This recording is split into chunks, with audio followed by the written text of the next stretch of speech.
So I want to talk about the Marilyn Manson situation, and I have to tell you that I've restarted this recording, this video, multiple times because I'm nervous about this. I don't want to offend people, and yet I do feel like if the point of one of the points of my channel is to cover celebrity culture and things that interest me and controversies, there are some things that I have to say about this.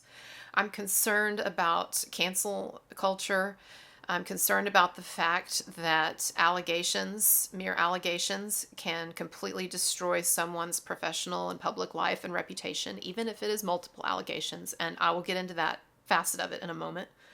And I'm somewhat concerned about the sort of the new strain in feminism that has really taken hold with, well, since I was in college. And I know I look young, but I was in college actually a while ago.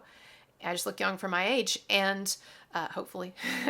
and I don't know. There's some things about modern feminism that I am concerned about, and then I actually think that, and I'm not the only one, but I actually think that the feminists of old would be upset about this new strain of feminism that seems to, like with MeToo and everything, that seems to emphasize victimization so much. And in some cases, it seems to infantilize women. And if you don't know what I mean, I'm going to get to that in a moment. So let me just say at the outset that I hope you will take this video in good faith and understand I'm not trying to upset anybody. I mean, I shouldn't even have to make these disclaimers, right? But I am not condoning rape or sexual assault or domestic violence or any of these things. I'm not a big Marilyn Manson fan. So I hope that you'll understand that I really am coming from a place of genuine concern and disagreement, and that someone can be, you know what, never mind. That's my disclaimer. All right. And if you don't understand it, then what else can I say that's going to convince you? So I have a number of concerns here. My first concern, and it's one that a number of you share, is the idea that with cancel culture, that all it takes now are allegations to bring someone down. But I feel like a number of people today, particularly younger people, and no offense, but attitudes change. And particularly younger people don't have the appreciation for the presumption of innocence and the value of the presumption of innocence. There's this really famous quote. I shared it today on Twitter, but this really famous quote by Judge William Blackstone. And one of the things that he famously said is, "It is better that 10 guilty people go free than one innocent should be unfairly punished." And I'm paraphrasing him a bit, but that's what he was saying. In other words, we know that we're not going to be able to get all of the bad guys and girls. We know that. We know that there's much crime that's going to go unpunished. It is the nature of life that most crimes actually go unpunished. And things like things where there's often no physical evidence, we're talking about, things like assault, sexual assault, and so forth, they become even more, difficult or sometimes impossible to prove. And we have to make peace with that to a degree. I'm not saying that we have to feel okay about the fact that there are a lot of rapes that will go unpunished. But we have to understand that we are in a deeply imperfect world. I don't have to tell you that. And deeply problematic world. And so it is impossible to have a situation where we always catch everybody. It's probably impossible to have a situation where we even catch most perpetrators. But what we really want to be careful of is that we don't want to punish people who may be innocent. We don't, in our zeal, right? In our zeal to try to catch all the perpetrators we can. We don't want that then to get in the way of the presumption of innocence, because there is truly something repugnant about someone who is innocent suffering for that. And I know that, you might say, well, there's something repugnant about someone who's guilty getting away with something too. Yes, but you know what? Truthfully, I believe in God, and I believe that ultimately in this life or in the next or in some other way, that God is going to account for the wrongs that people have done. And that to a degree, and this is just me, and you could say, well, that's bullshit, but this is just me. But I do believe that perfect justice is for God, and we do the best we can. But one of the things that we need to do is preserve the presumption of innocence. All right. So my point being that in order to cancel someone, in order to completely, destroy, and I know he's wealthy or whatever, but making a living to him, a continuous living, is, I'm sure, for Marilyn Manson, is, I'm sure, very important. And being able to express himself and having a profession and having a place in society, even if we see it as being kind of weird or messed up. I mean, all of these things are deeply important. It's what I'm saying to you is to take all of that away from someone, and to for society to just as a whole, and the media as a whole, just conclude that this person is guilty, when there are some indications to the contrary. Some of whom come from the main accuser herself. All right. So presumption of innocence, very important. And I'm not trying to adjudicate whether this did or didn't happen, all right? I'm saying that based on just what we have before us in terms of testimony and lack of evidence and some contradictory testimony and so forth, that we should keep an open mind, and we can't assume that he's guilty, and we can't cancel him. Now, there's another point. There's a point that gets brought up a lot, all right? And I just want to go ahead and get to it. It's the notion that women don't lie about this sort of thing. That women, always tell the truth, that accusers always tell the truth. And I hate to say this, because I know that it is a problem for all of the women who do tell the truth, that, in a way, but it's just not true that women don't lie about sexual assault. And it's just sometimes it's, I don't know how much, but sometimes it's just not true that they don't. There's this cliche that's sort of gotten started in the media, or been going around for a while, that women don't lie about that. Well, let me tell you, a lot of the people who say that almost no women lie about this, or that they say that studies show that only like 1% or something of women lie about sexual assault. That comes from an article years ago, and you can research this. An article many, many, many years ago in Ms. Magazine, a feminist magazine, in which they were quoting a study that we can't find it. It doesn't exist. Okay, they were quoting someone who claimed there was a study that showed that, but basically it's like a quote from a quote. Okay, a story from a story, and we don't. That's not reliable. So what we do have is a number of other studies that have been done. But the thing is, these studies, first of all, they vary wildly at times in their result. So if we look, and I'm not going to go through them, but you can do the research yourself. If we look at the studies on what that try to determine or show what percentage of rape allegations are false, the studies show anywhere from 5 to 20%. Okay, so that's a huge range. But let's just say, because 20% that's 1 out of 5. All right, and I'm not saying it's that high. But let's just kind of split the difference. Let's say it's only 10%. That seems to be a number that even a number of feminist activists will sort of begrudgingly agree to, okay? 10%. Well, that may seem like a small amount, all right? But 10% is 1 out of 10. And what that would mean is for every 10 allegations, one of those would be incorrect, at least one of them. That is, the thing is, you never know when you're on that one.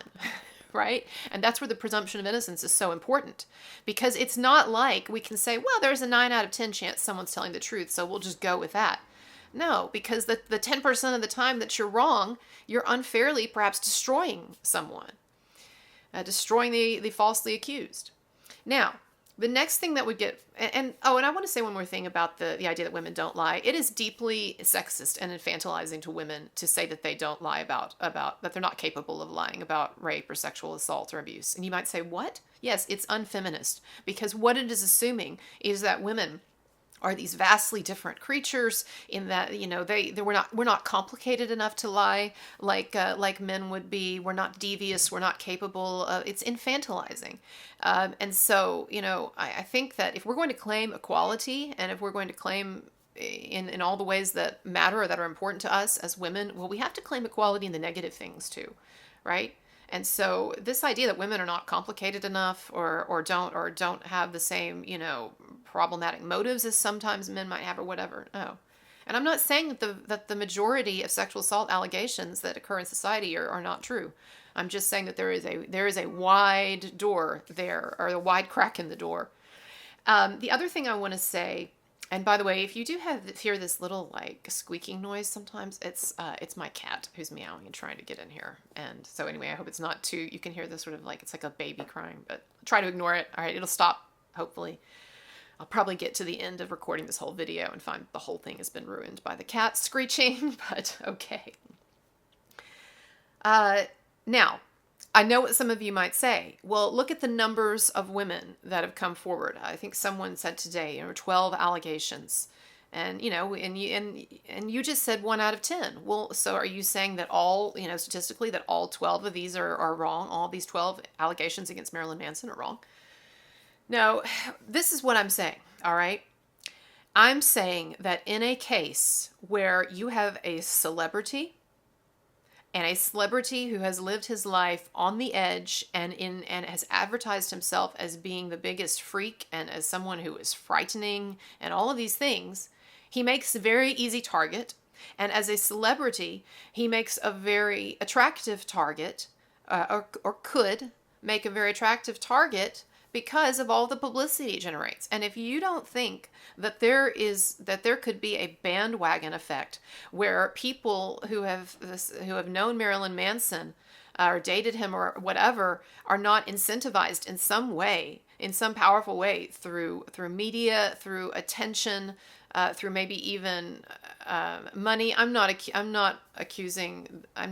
that accusation directly in terms of like direct payoffs. I don't know if anybody's gone to the tabloids. I think a lot of it's been Instagram posting. So I'm not saying that, but I'm talking about sort of incentivization that it ups your career profile. And for, some of these people, they have career profiles in the entertainment industry that they're trying to promote.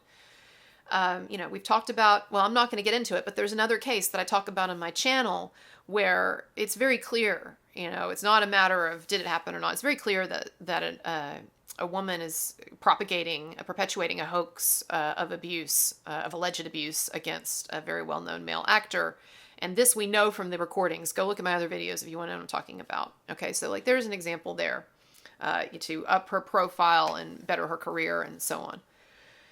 But look, here's the thing. When I look at those different allegations, before I sat down here, I just looked at it. I looked at them again on Instagram and so forth, and they're not all alleging the same thing. First of all, okay. And if I have some time, and if you want me to do it in my next video, in a longer video where I actually like get into the weeds on stuff and so forth, and look at, these allegations and go over them with you, I'm happy to do that. Just let me know if that's what you want. I'm open to suggestions on the next video because I want to make a long one and I want to really get in depth, but I don't know. I can do Marilyn Manson or I can do something else, look into Britney Spears or Angelina Jolie or Adam Newman or something.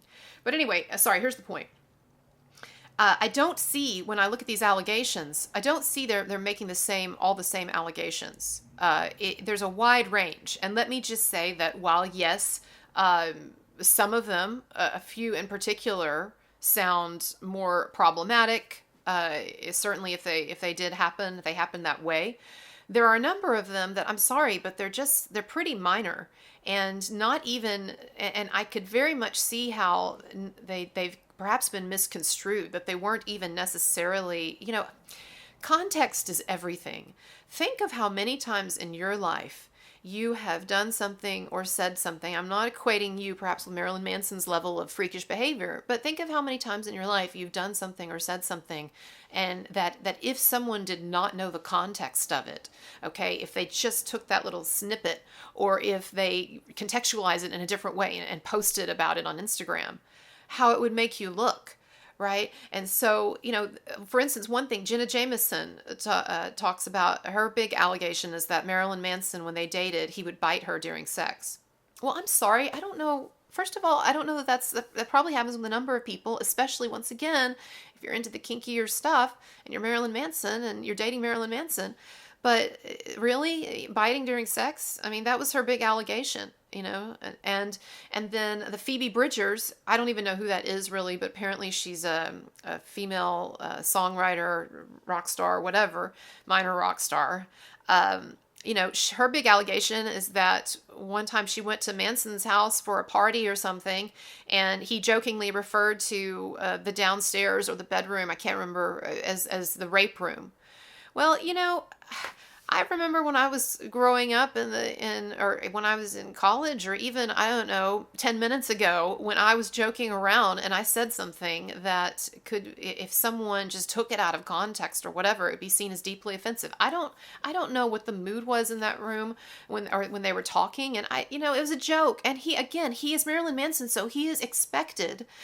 Can you imagine how everywhere he goes, he's constantly expected to bring his dark persona to the show, so to speak? I'm not talking about just the show like the concerts, but I mean, I don't know if how many of you are familiar with the old comedian who died of an overdose in the early 1980s, John Belushi. Wait, is it Jim Belushi or John Belushi? Anyway, whichever Belushi, okay? And he was this really famous comedian, and he was known for just being really, really zany and crazy and so forth. And he said that one of the things that made him do drugs and that made life feel so hard for him is that he felt like because he was this famous comedian and he had this persona and this image, that he felt like he was constantly expected to live up to it. And so everywhere he went, people were wanting him to be zany and fun, and they were disappointed when he wasn't, because that was the image they were expecting. Well, I kind of wonder, yes, Marilyn Manson, those songs and everything, that I'm sure that does come from some kind of dark psychological place. Although, does it come from anywhere darker than, your average horror movie fan or something? I don't know, because he's also commercially incentivized to project that image. And can you imagine how it is everywhere he goes? He's always expected to be the edgiest one in the room. I mean, really? And so when he makes comments like rape room or whatever, is that like really him admitting that this is the room where he sexually assaults women regularly? Or is that just him,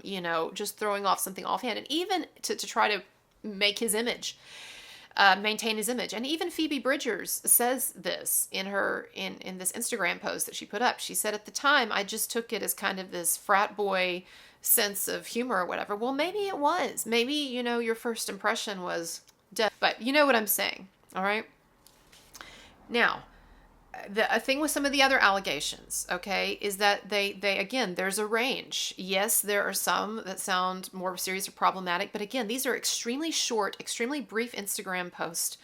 They're contextualizing things in exactly the way that they choose to. I'm quite sure that if I talked to Marilyn Manson, I would get a completely different perspective. Now, it could, is that right or not? I don't know.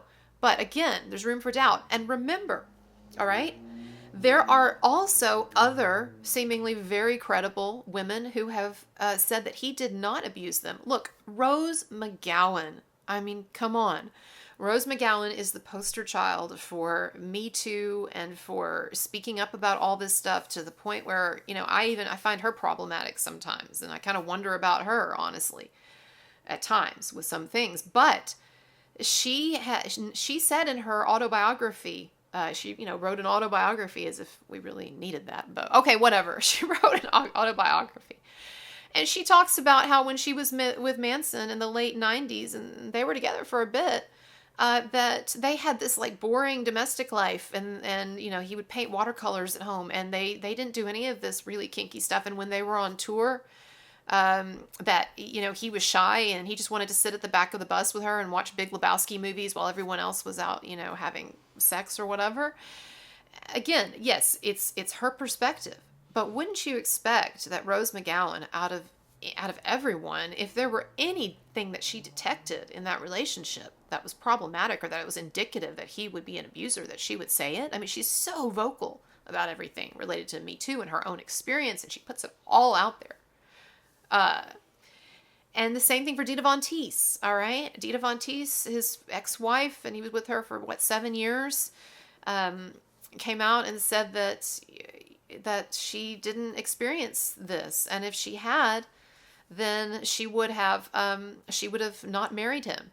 Now, I know that some people have said, well, but she also was quoted in an interview years ago saying that she loved being with her new guy, the guy that she dated sometime after Manson, because he didn't yell at her and throw things at her in the middle of the night. Well, we don't know, first of all, who she was talking about. And secondly, again, something that she says in an interview to kind of maybe years ago to sort of stir up controversy or to sound interesting or to flatter her new boyfriend versus what she's saying now when she's coming out in a very serious way and asserting something that actually is going to bring her some negative attention, because there are a number of people who will say and are saying that she's not being supportive enough of the victims to come out and contradict their testimony, even though she says I support victims, but this didn't happen with me or to me. Now, I know that a number of people say that just because someone abuses one person does not mean that they abuse someone else, or just because someone doesn't abuse one person does not mean that they're not accusing someone else. Okay, here again, I don't know, who decides what cliches we're going to go with in life, and then everybody just starts parroting them. I'm not trying to be a bitch about this. I don't know why I'm whispering. But look, how do we know whoever said that someone's behavior for years and years in long-term relationships is not somewhat indicative or may not be indicative of how they are? Are you telling me that someone who has deeply ingrained abusive, sadistic tendencies toward women just kept that completely buttoned up for multiple years with live-in intimate partners that have said that nothing like that happened and they don't even recognize that person that's being described? I find it a hard one to swallow, a hard pill to swallow, that idea. Yes, I will concede, and we've talked about it before, how people have double lives and that spouses can have no idea of what's going on, and that's true. That can be true, but at the same time, what Rose McGowan is saying, what Dita Von Teese is saying, and there's also someone else, I can get to this in another video later if you want, there's someone else on Instagram who dated Marilyn Manson who's come out now and is supporting him, saying she doesn't recognize any of this.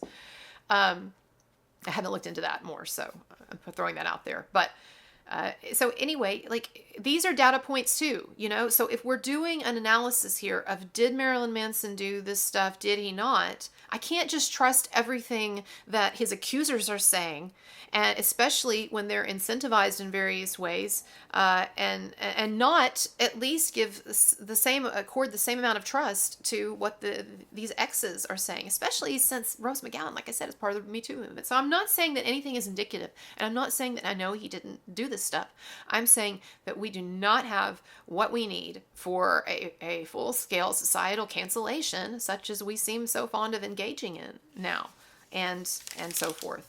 And we may never have it. And that's what I was trying to say with the Blackstone thing and about the legal system and presumption of innocence and stuff. It's not just for the legal system, it's for society too. We recognize that we don't just destroy someone based on accusation when it's possible, decently possible, that they could be innocent. Now, let me just say a couple of other things regarding the accusers. And I want to try to say this delicately because I know that there's always a thin line with victim blaming. And, nobody wants to blame victims, least of all me, okay? If he did these things, then of course I want him to be punished. But here's the thing. And this is just my own opinion, could be wrong, but from my, understanding of human behavior and so on and so forth, I would guess that the type of women that would be attracted to Marilyn Manson or would date him would be, not generally speaking, I'm not saying every single one of them, although not every single one of the people he's dated has come out against him either, right? But I'm not saying every single one of them. I'm saying that person, though, someone who advertises himself as the ultimate freak, the ultimate kinky guy, the ultimate, I've got dark side or whatever, that person is going to attract, at times, a similar type of woman, often. Whereas someone who, I'm just going to say, may not be the most stable, whose perception of things may not be the most reliable in terms of, being clouded by whatever they've got going on. We've talked about this stuff before. And I have to also doubt someone who claims that when they dated Marilyn Manson, they didn't know that they'd be getting into, dark and kinky stuff. I'm not talking about rape. I'm not excusing rape. I'm not apologizing for any of that. What I'm saying is that this man has lived his life on the edge for many years, has advertised it, has done it publicly, and would tend to attract and would attract women who know that. Okay? And so my question is, did assault really happen as the way that we understand it? Or, and as we are being told, or is this a case of two people that got into some, really dark or kinky stuff that was consensual, and that yet perhaps, as these things can do sometimes, maybe it felt like it went too far for one side, or maybe, they look back with regret or whatever. I mean, I've talked about this before. I look younger than I am. But I'm getting into middle age now, and I look back, there are things that I look back on, and, definitely from my late teens and my 20s and my late 20s, and well, even, 5 minutes ago, that I regret. And at times it's easy sometimes, if those things involved another person, it's to want to shift the blame to that person, or to say, well, I didn't really know what I was doing, or they should have been clearer about that, or whatever. Well, part of feminism is taking responsibility for an equal 50% share of one's responsibility for something. And of course, I'm not saying that people are responsible for getting raped, but again, I'm saying that we don't know. And there's some evidence to indicate that he was not abusive, he was not a rapist. And so again, I'm making my points. I think that you get what I'm saying. I'm not going to hit you over the head with it. All right. The mind is complicated. People's minds are complicated. It's possible for people to not even think that they're lying about someone. It's possible. It happens all the time for people to rewrite their memories, or at least their perceptions of dynamics that were occurring. So, you know what? Marilyn Manson, he was a star. He had all of this power and money and everything. And I don't doubt that there was a power imbalance between him and a number of these women that he was with. I don't doubt that. But you know what? Power imbalances exist in every dating situation. Okay? Every time, for instance, you have a situation where one person is more physically attracted than the other, that's an imbalance. Where one person has, yes, more money than the other, that's an imbalance. Where one person has a better personality than the other. I mean, we can all look at relationships and see that in a number of them, there's clearly one person who's got the upper hand, and probably maybe a stronger personality. Maybe they're exerting more force on the other person psychologically. But we have got to draw the distinction between that, and between even controlling behavior that maybe I wouldn't want in a boyfriend, that and actual crimes. And cancelable abuses and physical violence and non-consensual activity and stuff, okay? And so again, I just see that in this case in particular, it's not a normal case. Again, you've got the media involved. Well, I don't want to repeat myself, because somebody in the last video said I repeat myself too much, but yes, I know, I do. I'm trying to work on it. Okay. The other thing that I want to bring up is that the main accuser in this case, she did multiple interviews years ago when she was dating Marilyn Manson, and shortly after, and not even shortly after. I mean, there were some interviews even several years ago. It's about how he was a great boyfriend. He was kind. She said people will be surprised at how healthy our relationship is. I understand the argument that some of you make that it's possible she was being abused the whole time and she was just trying to put a good spin on it, or she was saying these things because she was in denial and didn't want to face what was going on. It's possible, yes, but also we can't just ignore these interviews. It is a clear contradiction where her story, if we were in court, her story up to a certain point is consistently on the side of Marilyn Manson. And then she seems to have this shift in her life where she becomes more feminist and takes on this feminist persona and cuts her hair really butch and stuff. Look, I'm just saying there's a lot of pieces to this puzzle, okay? And if you can't read between the lines on some of this, I don't know what to tell you, but we don't know. Again, we don't know. We don't know. It's complicated. Beware the actor and activist type. And that goes for, not just in this situation. It goes for the other that I talk about in my other videos, and it goes for a lot of stuff. But these actor and activist types, some of them, and I don't know about Manson's accuser, but some of them, a number of them, they,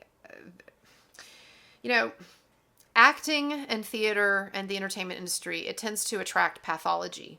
And I could be referring to Marilyn Manson just as much as I'm referring to anybody else on this, and I think he would admit that. It tends to attract, the entertainment industry attracts pathology. It attracts narcissism. It attracts unstable emotions because, people are good performers often because there's a lot of instability going on and so on and so forth. Okay. And so there's a great, how do I want to say this? There's a great incentive when actors get involved in political issues, or when anyone in the entertainment industry gets involved in political issues. There's a great incentive for them to really throw themselves into it and to really use their personal stories to promote themselves. And yes, sometimes, maybe often, those personal stories are accurate, and maybe other times they're not. But I'm saying, if we've got a big cauldron of things going on here, like a big witch's brew, and I'm not calling anybody a witch, okay? I'm just saying, like, the idea of, like, mixing a lot of stuff together, right? And there's a lot of volatile stuff going on in this bucket, so to speak. We've got media, we've got edgy, goth stuff, Marilyn Manson's reputation, we've got modern MeToo feminism, which a number of people have said has really kind of jumped the shark in some ways. We've got, just so much all this stuff. So again, it's complicated, and we have to beware of the too easy target. Okay, we look back at Richard Jewell. If you don't know who I am, check it out. Richard Jewell. Look at the other person that I talk about on some of my videos that I don't want to connect to this thing, so I'm not going to mention, but you can see my other videos. Look at the Memphis Three. The Memphis Three, Damien Eccles and the other two, they were convicted and spent years in prison for a murder they didn't commit because they listened to Metallica and they had edgy personalities. They projected kind of what Marilyn Manson projected. And so people thought, oh, they must be Satanists, and they killed this kid, right? And it turns out it wasn't true. All right, we got to be careful. And that doesn't mean that I don't think that people are ever guilty. Look, I'm not one of these people that sees a conspiracy everywhere, or that thinks that everybody who's accused is innocent or whatever. I made a list actually here just to read to you. Okay, I think that Bill Cosby is guilty. I think that Shia LaBeouf is guilty. I mean, he's basically admitted it, but I think he's guilty.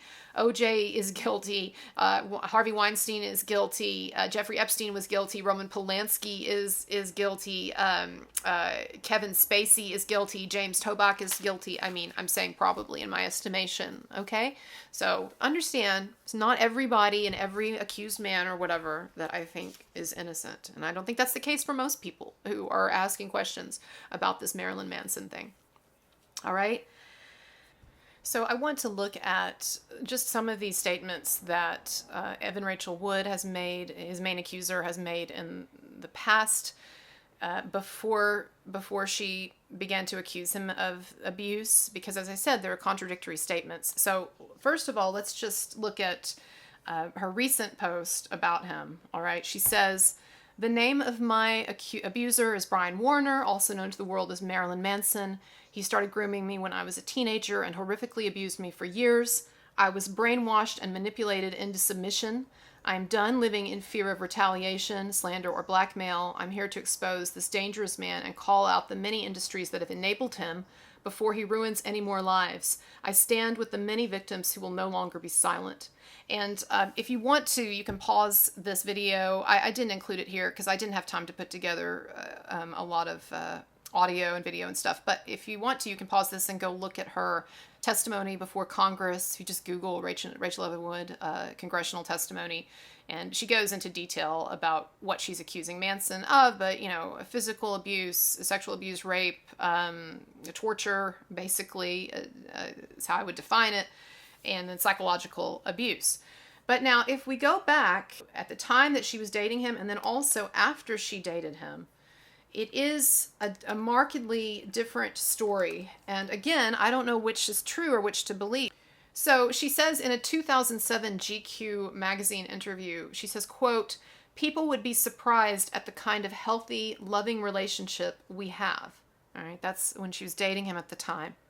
Healthy, not only that they have a healthy relationship, but she says people would be surprised at it. It's very indicative language in the sense that it tends to be when someone kind of goes out of their way like that to assert something, it's indicative often that it's something that they really want to make a point of, right? They really want to point out. And so it's not just like she's saying, "Oh yeah, we got a good relationship," or, "Oh no, he's nice. He's not, he's not scary like people think." No, she goes out of her way and makes that declaration. She says, "It's so healthy, people would be surprised." By the way, this is basically the same thing Rose McGowan said in her own autobiography about her time with him.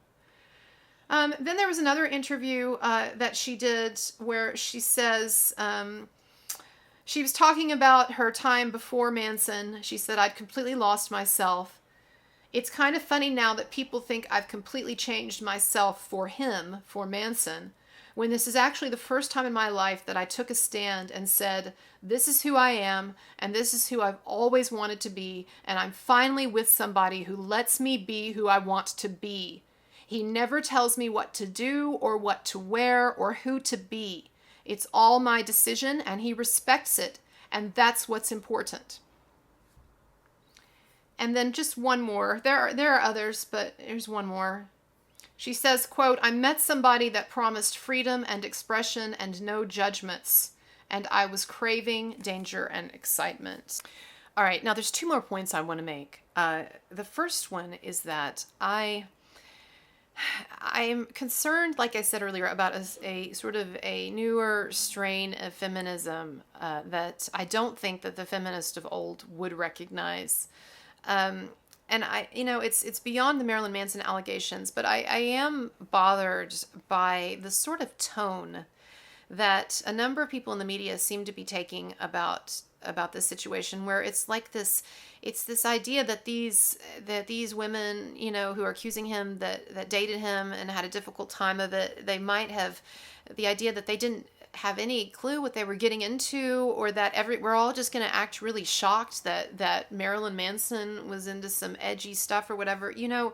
Women, the feminists of old, really hated the idea that women were naive, that they were these delicate creatures that were easily befuddled, or that didn't know their way around a sophisticated man, or that could be easily manipulated by a more sophisticated man, and that they therefore needed to be protected because they weren't ready for the free world. They weren't ready to enjoy the same freedom that men enjoyed. Right there, and so that's one of the reasons why, when we look back at the quote unquote patriarchal past, which I'm not going to get into that term and unpacking that and everything. I have a problem to a degree with that, but we look back at this patriarchal past and we say, oh, women, their sexual freedom was restricted, and there was all this, slut shaming and all of these rules that made that made women basically part of their husband's property and controlled by their husband and all of that. Well, why do you think, what explanation do you think was used to justify those attitudes of the past that we don't like? It was this notion that women are these delicate, naive creatures, and they're very much at the mercy of, scary men, and they can't, deal with complex, situations or navigate sexuality or so forth.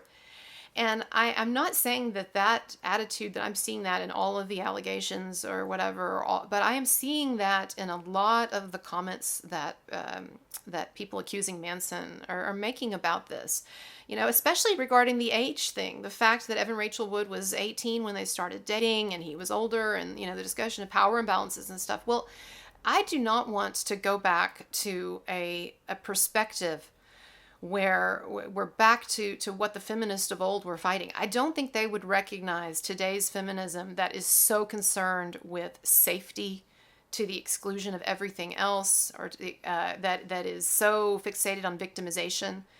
You know, the statistic, I'm not going to get into this now, but there's a lot of articles, and you can look this up. The common statistic, for instance, that modern feminists like to throw around, that 1 out of 4 women is sexually assaulted. I'm sorry, but that is just, it's not accurate. I'm not saying that I haven't known people who were sexually assaulted, or it doesn't happen, or it happens more than we'd like.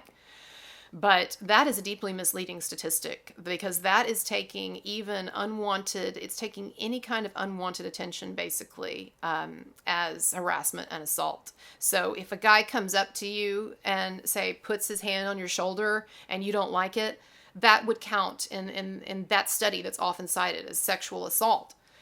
And what's interesting is, like, in that study and some others that are similar to it that have been done that show such a high rate of sexual assault, when they actually ask the women if they've been sexually assaulted, and the women don't recognize that they were. They don't say that they were. And then they ask them these other questions, like, has anyone ever touched you in an unwanted way or whatever? And the women will say yes. And so that gets coded then as sexual assault.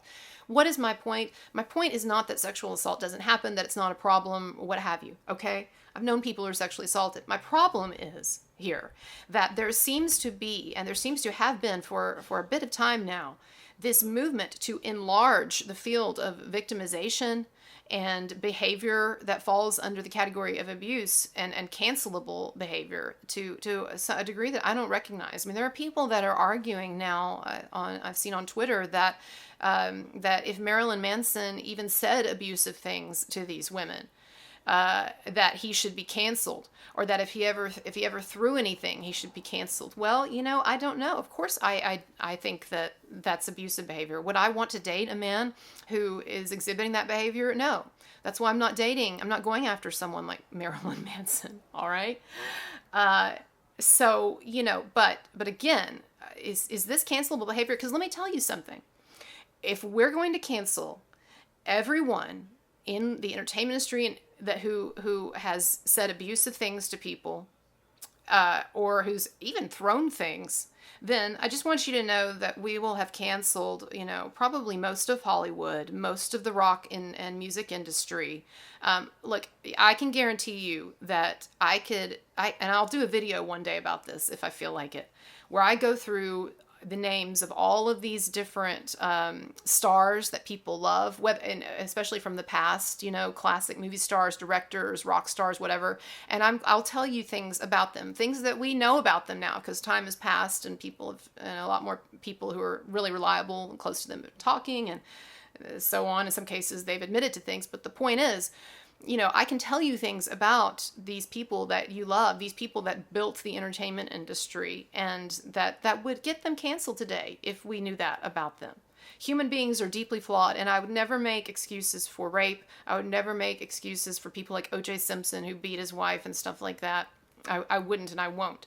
But at the same time, we have to, again, be careful about canceling people based on accusations, and we have to be clear about crime, about whether something that's alleged is a crime or not a crime, whether it is psychological abuse, which I don't condone, but which we allow more leeway for than physical abuse. And again, I don't know what happened or didn't happen, but I'm just saying that these things are more complicated than slogans.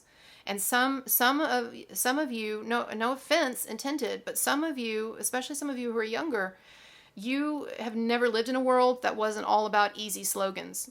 And, some of us before the modern media age, before the internet and cell phones, yes, I'm old enough to remember that, before the internet and cell phones and all of this sensationalized media coverage and everything, we remember a different perspective and a different time.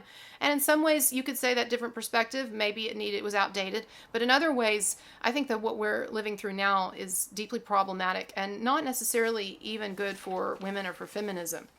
And, this is something else that I want to point out. Sorry about that sound there. I'm turning the page. I do have a few notes today. I normally don't use them because I find them annoying, but I'm trying to keep myself on track here. Like I said, I don't think that the feminists of old, a number of them would recognize would recognize this, because they were so focused on freedom, and they understood that you cannot have 100% freedom and 100% safety at the same time. Not in this world. Now, does that mean that I'm saying that you can't walk around at night or go to a bar or wear a short skirt without getting raped? Absolutely not. Absolutely not. Okay? But what I am saying, all right, is that if you date someone like Marilyn Manson, who offers, as Rachel Wood said, freedom from judgments and all of that, and a hint of danger, or not just a hint, right? But it advertises danger. You are asserting really pretty close to absolute freedom, on the spectrum of what, when we're looking at someone's dating choices, on the spectrum of what would be safe, what we would presume to be safe dating choices, and what we would presume to be more on the free but maybe risky side of dating choices, Marilyn Manson definitely falls over here. In fact, I mean, you could date you could try to date someone on death row or something, like some of these women do who are attracted to prisoners and serial killers and stuff. But that's about, I can't really think of anything more extreme. I mean, to me, Marilyn Manson was always a depiction of the most extremes of extremes. And that's why, again, I don't buy this argument of well, someone was so young, they didn't know. I mean, I was an extremely naive teenager. I went to church 3 times a week. I didn't drink, definitely didn't do drugs. Was a virgin, all of these things, basically didn't do anything on the weekends. Kind of boring. But what did I think of Marilyn Manson at the time? If you had asked me, what do you think that dating Marilyn Manson would be like? Like, what, when you imagine that situation, what does that bring to mind? I would have known exactly what to tell you. I said, well, I bet it's kind of scary. I bet it's extremely kinky to the point of probably crossing some lines or whatever. I mean, just the look of the man is terrifying. So yeah, I would have known, I would have not been surprised to have gotten into that relationship and found it to be problematic in some ways. So again, I don't know what to tell you. And I guess the final thing I want to say is we also need to be careful about dragging the race issue into this, because I was talking about how this whole thing is like a cauldron of stuff uneasily mixing together. Throwing race into this, I don't think is helpful. Now, I know that his main accuser is now claiming that he made some Jewish jokes or derogatory remarks, and that he and she and another accuser are claiming that he was a fan of Nazi memorabilia and stuff like that.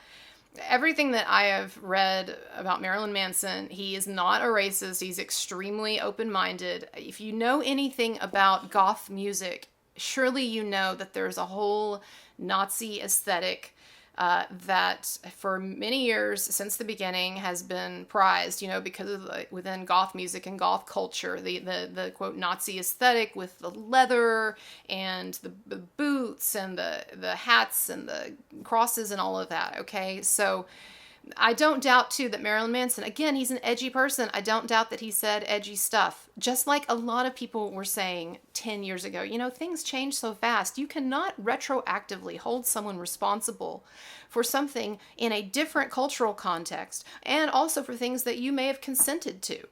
It's a problem. So anyway, my point being, I just want to say, let's not throw race into this, because I don't think that he is a racist. I don't think that he's a Nazi. I don't think that he hates black people. I think that he says a lot of edgy shit to get reactions, okay? And because that's his persona.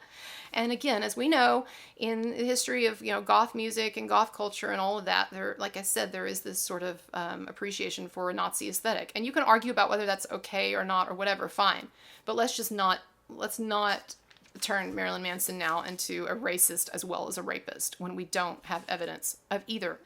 Look, thank you if you've stuck it out with me this long without getting pissed off. And I just want to say I will be back to sort of my regular programming next time. And, if it turns out that this video was a mistake, I guess I'll have to just deal with that. I hope I don't lose too many subscribers over it. Please feel free to hash things out in the comments, but please be kind to me and others if you can find it in yourself to do so. All right. And I think probably most of you can. I've got a lot of great subscribers.